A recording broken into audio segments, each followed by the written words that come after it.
Εγώ να πω ότι με το σχολείο και πήρα τηλέφωνο ότι χτυπάνε παίκτες μας. Είναι ντροπή. Είναι κάτι το οποίο είναι λυπηρό.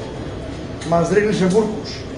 Να μπαίνουν ιδιώτες και να βαράνε τραμπούκι, θα βαράνε παίκτες.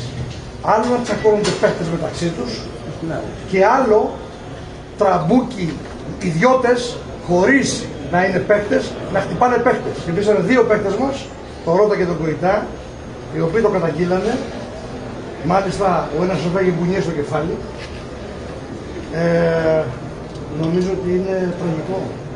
Το ποδόσφαιρο ξαναγυρίζει πίσω εκεί που προσπαθούμε να βάλουμε μία ρότα. Το ποδόσφαιρο ξαναγυρίζει πίσω. Είναι έσχος, είναι ντροπή, είναι βούρκος, είναι τραμπουκισμοί, είναι αλητεία. Λυπάμαι που το ποδόσφαιρο σήμερα έχει τη διαφράγματα.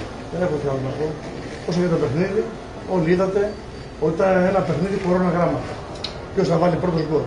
Αν είχε βάλει γκολ ο Μάνταρος πρώτος, τότε διαφορετικά τα πράγματα. Ήταν ένα παιχνίδι κορώνα γράμματα. Έκατσε στην άλλη πλευρά του νομίσματος. Δεν έχω να κάνω το σχόλιο. Ευχαριστώ πολύ. Λυπάμαι για αυτή την κατάδια και για αυτή την τροπή του ελληνικού ποδοσφαίρου. Τι σκέφτεστε να κάνετε από εδώ πέρα? Για το υπόλοιπο το play-off. Σχεδόν να κάνω. Να κάτσω πολύ σοβαρά, να ηρεμήσω και να σκεφτώ τι πρέπει κάποιος να κάνει με την αθλητική βία, με τους τραυματισμούς και με την αλητεία. Αυτό σκέφτομαι να κάνω. Ευχαριστώ πολύ.